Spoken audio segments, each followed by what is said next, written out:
Okay, I'm going to start this video at the work plan because I want to point out to you before we start that there are a lot of extra materials for you to use if you need them.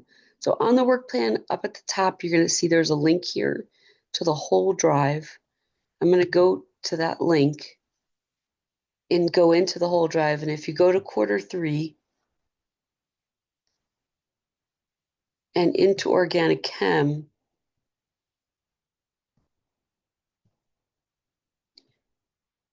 you will notice I'm in the notes section. There is also a bunch of study help. There's also old CASTLE learning exercises to help with multiple choice. There's probably answer keys to old tests here you could use. And there are also supplemental readings. So the supplemental readings might help you. There's also study help. Probably the top one I would use is the Great Organic Chemistry Outline, which has a run through of everything for all of organic chemistry. So it's kind of a big giant summary, including a very helpful summary of the 5 types of organic reactions. Well, 6, I think. 1, 2, 3, 4, 5, 6, 7. So those 7 types of organic reactions are another set of types of reactions that you're responsible for. So you probably want to consider using this as a good way to summarize your work.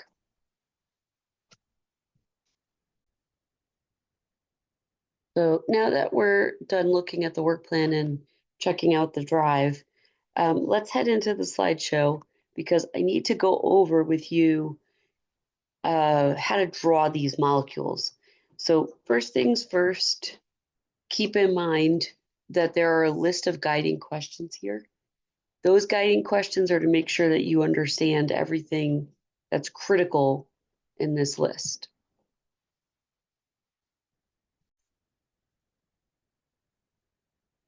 So you should consider what things on this list are things you need to understand, what things are application things, things you need to be able to do. So there's definitely a bunch down here that are clearly skills.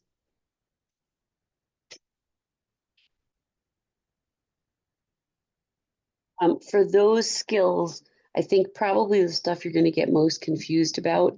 So I'm going to buzz through the beginning of the slideshow, go to the end because I want you to get a little bit more practice and help with using the reference table to identify the 3 types of hydrocarbons: alkanes, alkenes, and alkynes. So that's alkane, alkene, alkyne. Okay, and how to actually use the formulas to draw them and how to name or write a formula for one you're already looking at when it's in its structural form. So let's buzz through the beginning slides and then we'll take a look predominantly at drawing and reading structures. So a few different things that you need to make sure you know. We went over in the last slideshow what makes something organic. We're now going to move on to the first type of organic compound that you're responsible for, which are the hydrocarbons. Okay, so these are organic because they're carbon-based, and organic molecules, they're molecular. This is the first time you're going to come across molecular compounds that are not binary. Okay, when we're doing the hydrocarbons specifically, those are binary. And so just to recall, binary means they're made of only 2 elements.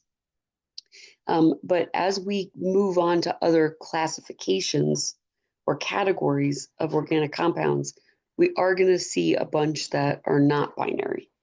So we're going to kind of transition into that as we get further into the topic. So these guys are covalently bonded. That's what makes them molecular. They do form molecules, and in fact, they're quite large. And so there's 3 types of hydrocarbons you have to be able to draw, read formulas for, and write formulas for.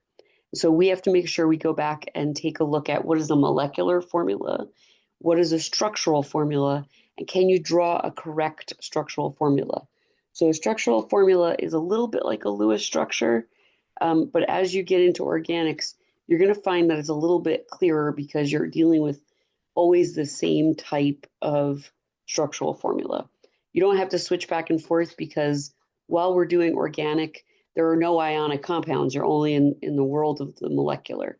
So this slideshow kind of rehashes some of the stuff we went over in the last slideshow. And then let's zero in on these hydrocarbons. Okay, on table Q on the reference table, there is a reference table which goes over what's known as the homologous series of hydrocarbons. Okay, now these are actually hyperlinked to definitions because I wanted you to be able to see kind of what does the word homologous mean. And the definitions are different depending on which science you're in. But in general, when you're looking at this prefix homo, it actually means same. So when you're looking at table Q,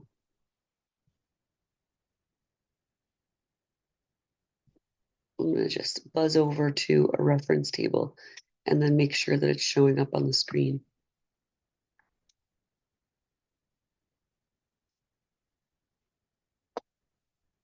Okay. All right, so let's take a look at this reference table together because knowing how to use this is really going to save you a lot of headaches. There are some naming rules that are not present on the reference table, and you're going to need to learn those and make sure that you are fluent in them and you've practiced them in your application section. But there is some help here. The first piece of help is the organic prefix table. Now, things that you should notice about this is that this will not help you with molecular naming to a good degree. And that's predominantly because when you're using organic prefixes, the first four prefixes are not the same. They're not the same as the ones we use for molecular naming, right? When we did molecular naming, you might remember that one was mono, and in organic nomenclature, one is meth. Okay, two was di. In organic nomenclature, two is eth. Three was tri. In organic nomenclature, three is prop. And four was tetra. And in organic nomenclature, four is bute. Now, this is specific to the number of carbons that you're describing in your main structure. I'm going to get into that in a minute. But we do actually still use these prefixes. They're for something different when we get into naming branched alkanes. So hopefully this will all start to make sense as we move on. But let's move forward and then let's talk about that. So this is, you have another set of prefixes you have to know. But just so you know, there is a table here to help you remember them because they're a little bit different. The next table, the one I'm talking about, the homologous series of hydrocarbons. So they love to ask like multiple choice questions about the homologous series. And a bunch of you will just have never looked at the name of the table, which is kind of a mistake. Sometimes the questions are so easy that the example of the organic molecule they're talking about is actually already presented on the table. And so it's like basically no work for you, but it is if you don't know what's going on. Okay, so let's talk about what's on this table. The first thing that's on here is the class of molecule. Okay, so these are all hydrocarbons. And if you look at them, you're going to notice that they're only made of hydrogen and carbon. Okay, hydro for hydrogen, carbon for carbon. So they all just contain C and H. Okay, there are three types: the alkanes, the alkenes, and the alkynes. Okay, now what's different about each type is the type of bonding you're going to find between the carbons. So listen very carefully because this is something everybody gets very confused about. In an alkane, you will find only single bonds between the carbons. In an alkene, you will find that it contains at least one double bond. It does not mean that every single carbon in the structure contains double bonds. Okay, there only has to be one in the whole molecule to make it an alkene. Same thing for alkynes. Alkynes contain at least one triple bond. It does not mean there's a triple bond between every carbon. Just one is necessary to make it an alkyne. It can have more than one set of double bonds in it, but to keep life easy, we're not going to get too into having multiple double or triple bonds on a molecule. Predominantly, we're going to be working with examples that only have one. We will, however, be getting into structures that are much bigger than this. So each of the table contains an example of each class of molecule, and then also something called a general formula. So the general formula, the point of it is to allow you to predict how many hydrogens are in a molecule based off how many carbons you want to draw. Now, then they give you examples. The examples are really helpful because if you freeze up in the middle of a test, you can use the examples to help you figure out how they named it. Okay, so this is the structural formula for their example for ethane. Now, they only give you examples that contain only two carbons. So if I go back up to table P, you'll notice that F is the prefix for two. So that means all of the molecules that they used in this example contain only two carbons. So this is going to get confusing when you get more than two carbons, but that's why we're going to practice it together. Okay, so this is what it would look like if it was only two carbons. This also gives you some guidance about how to name these. Okay, when you're naming a structure, they give you the structure, you have to write the name. You're going to count the carbons, 1, 2. That gives you the prefix F. If you recognize that there's only single bonds between the carbons, that puts you in the category of an alkane. And so you're going to put the ANE ending from alkane on your name. Okay, pretty straightforward.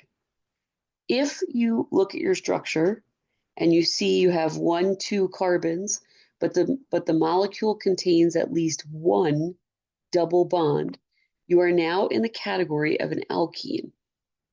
Okay, once you're in that category, you're going to count the carbons, write the prefix that goes with that number of carbons, and then change the ending to ENE to indicate that you have a double bond.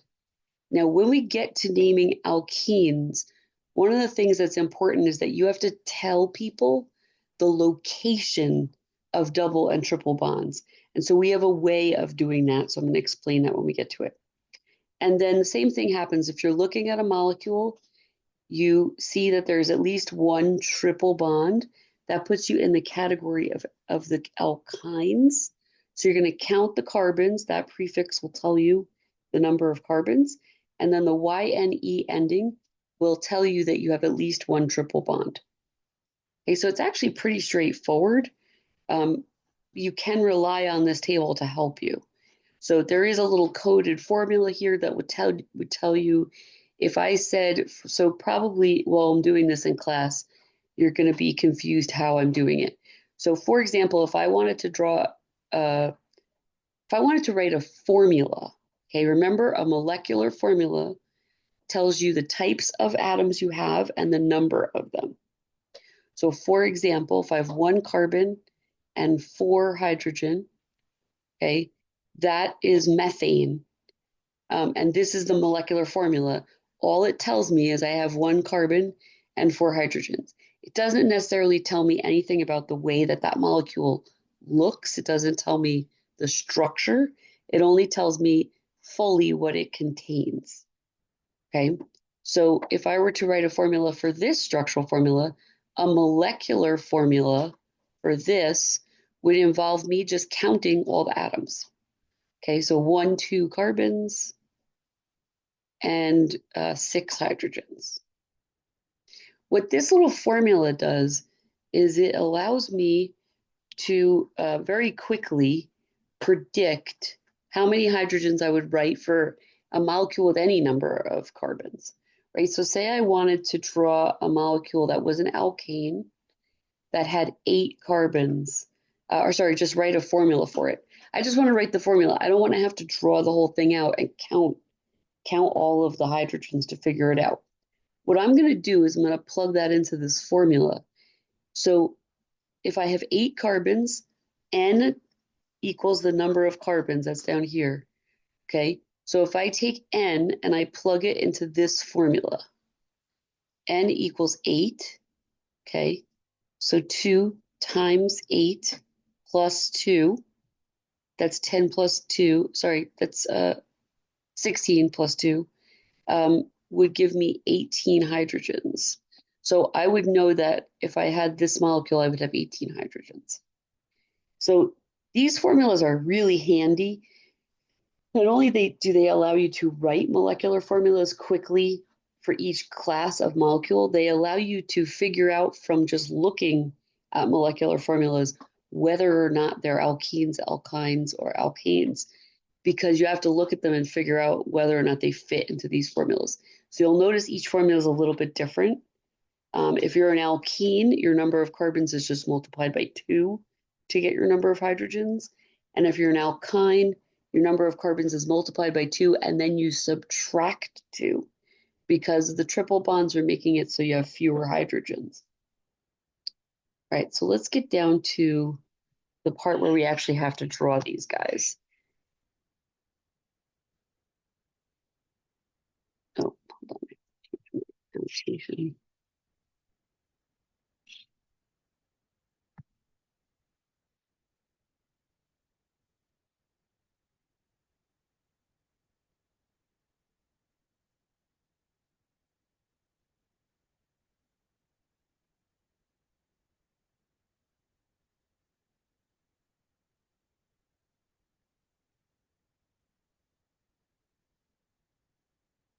Okay, so when we get to these pages, you're going to start looking at structures. And these are all hand drawn by me so that you can look at examples.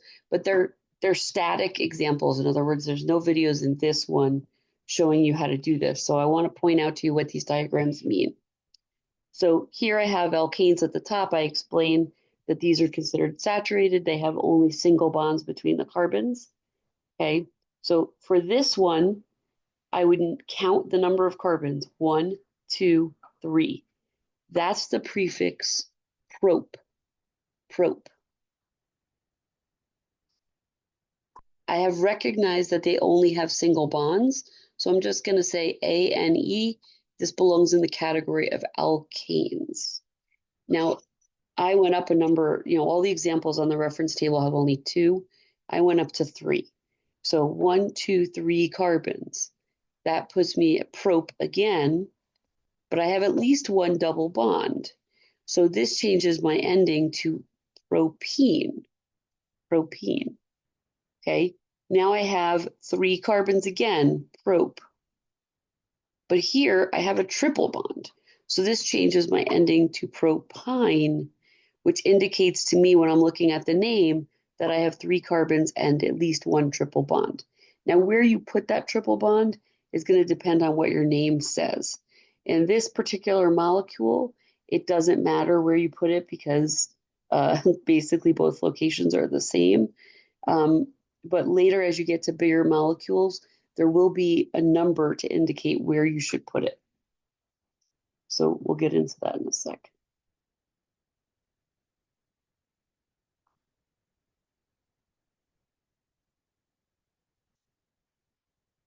Another thing I want to point out to you is that there is a difference between an organic molecule that's a hydrocarbon and other types of organic molecules. Okay, so the other types of organic molecules that you're going to see are the ones that are not binary. They are different classifications. We're going to get into them later in the week. They do not contain only carbon and hydrogen. Okay, so these are my hydrocarbons. Hydrocarbons contain only carbon and hydrogen. Okay, when you look at this one, you're going to notice that there's also oxygen in here. This is organic, but it's not a hydrocarbon. Okay, this is an organic molecule known as an organic acid, and it has a particular structure where you're going to see these oxygens in a particular place. These are known as functional groups. We're going to get into that later. But this is not a hydrocarbon. So I'm pointing it out to you because they love to ask this question on the regents where they say which one of these is a saturated or unsaturated hydrocarbon. And some of the answers on the list are not hydrocarbons.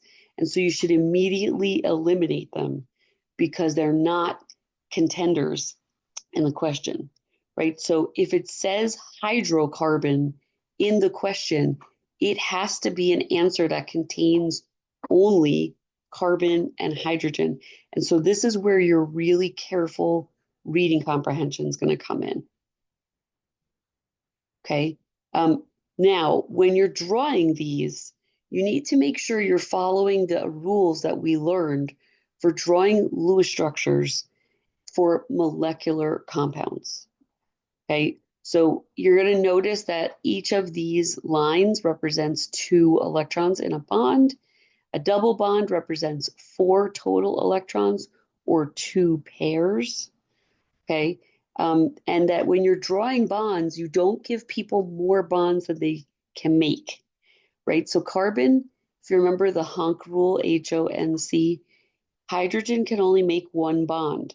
So you can't put a hydrogen in the middle of a molecule with 2 bonds on it. And carbon can only make 4.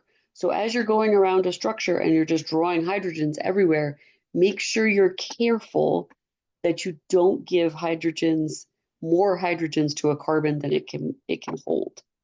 Okay, so if you look at these structures where there's double bonds, you're going to see carbon has 1, 2, 3, 4 bonds already. So you're not going to draw the same number of hydrogens on somebody who has single bonds as you will on somebody who has double or triple bonds. So that's going to kind of be a game changer. Now, how to name these is also a game changer. So that's why the next slideshow goes over writing formulas and drawing structures in a lot of detail. But let's go through the basics of drawing alkanes. Okay, first thing you're going to do is draw what's known as the backbone or the parent chain of your molecule. That's going to be a chain of the number of carbons listed in your molecule. So this says 5, so I'm just going to draw 5. Now I'm going to go ahead and give everybody the right number of hydrogens. So each carbon can make a total of 4 bonds. So since he already has 1 bond made, I can only give him 3 more. So people who are on the ends, you're going to notice can always bond with 3 hydrogens. But people in the middle of the chain, they already have 2 bonds on them. So they can only hold 2 more hydrogens. So everybody in the middle of the chain is going to get 2 hydrogens. And then you're going to double check and make sure you only have 10 and that everybody only has 4 bonds. Okay, and so this is a 5 carbon chain with 10 hydrogens. It has only single bonds. So if I were to name this, I would count 1, 2, 3, 4, 5. That's pent. I see only single bonds between my carbons, which puts this in the classification of an alkane. So I'm going to put an ANE ending. This is what's known as IUPAC nomenclature. That is the International Union of Pure and Applied Chemistry. It's the only set of naming rules you will learn. So if somebody asks you in a question to do it according to IUPAC nomenclature, just do what you already learned because that's the only type of naming you learned. All right, so here it is. Here's another one. This is a structural formula for an alkane that has 4 carbons, right? So here I have stats. I listed, what do I see? I see only 4 carbons. I see all single bonds. So I'm going to use the prefix for 4, which is but, not but, but. and then the ending ANE because it has only single bonds. So this is butane. Butane is the hydrocarbon fuel that's found in cigarette and barbecue lighters. Okay. So the prefix and the suffixes that I am using are on tables P and Q, like I just showed you before.